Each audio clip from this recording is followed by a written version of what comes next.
One of the things that I've been thinking about is the danger of success making you soft. Mm-hmm. And this must be something that you've battled with over the last few years. Right. More money, more attention, more fame, more free things if you wanted, more opportunities to go places and do stuff with people. Right. How have you dealt with this battle of success not making you soft? You have to cap it. You have to learn to cap success. So what I do is, like right now, I don't like doing podcasts. There's a lot of things I don't do that I have to do now to get the message out there to help people out. And what I mean by capping success, I believe everybody should live their life. So everything that someone says in life, take it with a grain of salt. Take what they give and don't be like, oh, David Goggins said this or whoever said this. No, do not take what I say and do exactly what I say. So for me, what makes me who I am, because my mission is very different than yours or anybody else's. I have to go into a situation knowing, okay, I'm a guy who wants to make people better. For people to get better, I have to continuously get better myself. For me to do that, I can't just say, oh, I have this resume. The resume is there forever. I'm good. I have to cap my success because for me to help people out, I can't just say I did it once and I'm good. I have to continue to reinvent the wheel of the mind and figure out more and more ways for you to pull. Because if I have a cookie cutter message, it may hit 5 people out of 25. You just failed. My message needs to be in a way where I can hit all 25 people. It needs to be broad enough to where all 25 people may not like the message, but they're getting something from it. And that is evolution. You must continue to evolve. And you don't evolve, for me, in my job, unless I cap myself somewhere and say, okay, you made this much money, get back to fucking work. It's time to get back to work. Stop hearing yourself talk. Get off the podcast. Don't be on social media too much. Cut out all the fucking noise. Get back to the fucking mental lab, because that's where the knowledge came from. So for me, I must cap myself so I can come back with better, more unique knowledge versus all that cookie cutter knowledge that's out there. That's why people buy the books I have, because it's not cookie cutter.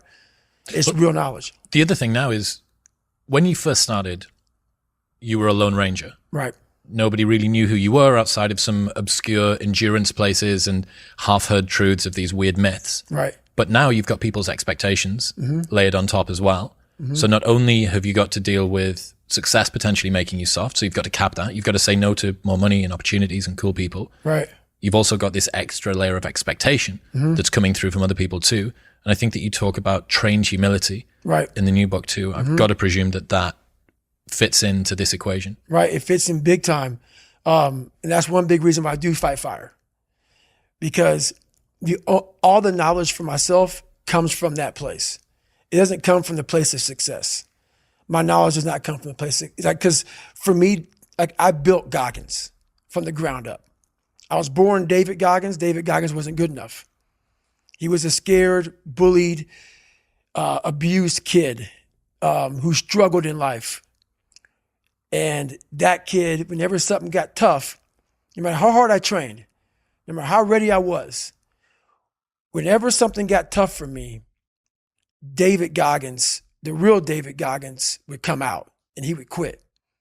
So I realized this over a period of time. So I had to build Goggins. And in that process, I had to go back to that mental lab. And that mental lab is at scratch. That mental lab isn't that trained humility. And so that's where I get better.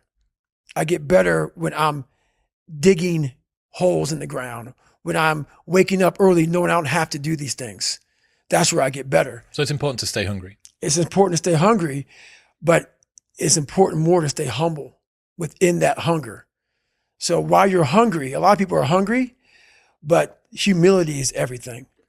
What was that story about William Crawford, the janitor? Yeah. So this guy won the Medal of Honor. So he won the Medal of Honor, and which is the highest award in the military. And this guy went to the Air Force Academy, and he was a janitor. And no one knew who the fuck this man was. He had the highest award in all the military for heroics, saving lives, putting his life on the line, could have been killed. And he is now basically, cleaning shitters for young kids. And we can all imagine how that probably went. There's probably some, little bit of taunting here and there. And he just sat there and cleaned the shitter. So that's why he's in my trained humility part, because for this man to be at the level he was and have that kind of humility to go, I'm a Medal of Honor winner, but I'm going to put that in my closet, and I'm going to pick up my broom and dustpan, and I'm going to pick up, this rag and clean this shit for these young men. That right there is amazing for me, man. That's where you grow. That's growth, huge growth. And also it shows that he was doing his job. He was a servant. He didn't look at himself any better than anybody else. And the second you do that, you totally lost. You cannot look at yourself like people with me even. I always look at people. I know where you are. I know where, because I've been there. That's why I help so many people out. I've never been above you. I've always pretty much been beneath you, and that's where my knowledge came from. So I know how to reach those people who are in the dungeon, because I've been there so many times. Speaking of getting too soft, did you see that there was a news story that came out recently about the treatment of SEALs during their selection process? Do you see this? Yeah, I saw it. Yeah, they were getting sprayed with tear gas whilst they were on the ground, and they were made to sing happy birthday so that they couldn't hold their breath while it was happening.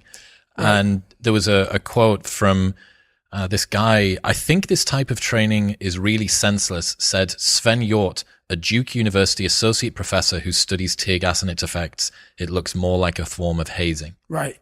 I see all that. Trust me. Like I said, I'm not going to sugarcoat anything. I understand that guy. I understand exactly where you're coming from. That is your personal opinion, and I totally get that. But there's very few people in this world who want to do a job like that. And it takes a different kind of mindset. Is it tear gas appropriate? I don't know.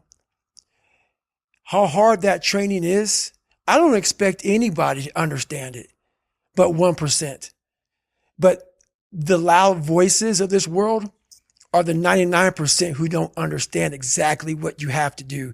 That's why when I speak and you don't understand me, it's probably a good thing, because that probably means I'm in an area of life that you're not in, which is fine. That's why I don't judge people. And this guy right here judging that, unless you've been there and done that, and you really can't speak about it unless you're in those situations that are so hard that takes a special human being to get through them. I think it's the same kind of feeling that I get when I heard about Elon Musk telling the employees at Twitter, we're going to ask you to work harder than you've ever worked in your life. Yeah. This is a place. Twitter is now a company where people can go if they want to be in the top 0.0001% of hardworking programmers and software developers on the planet. That's right.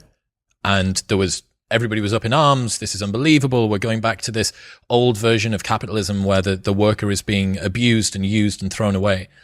What they didn't account for is that there is a non-insignificant cohort of people for whom that's their dream. That's right. People who want to be able to get up on a morning, having gone to bed 4 hours before, and can contribute to some sort of progress that they think, this is what I'm here for. Yep. And it's the same with the SEALs. If you're not the sort of person that is built to go through selection, it's like speaking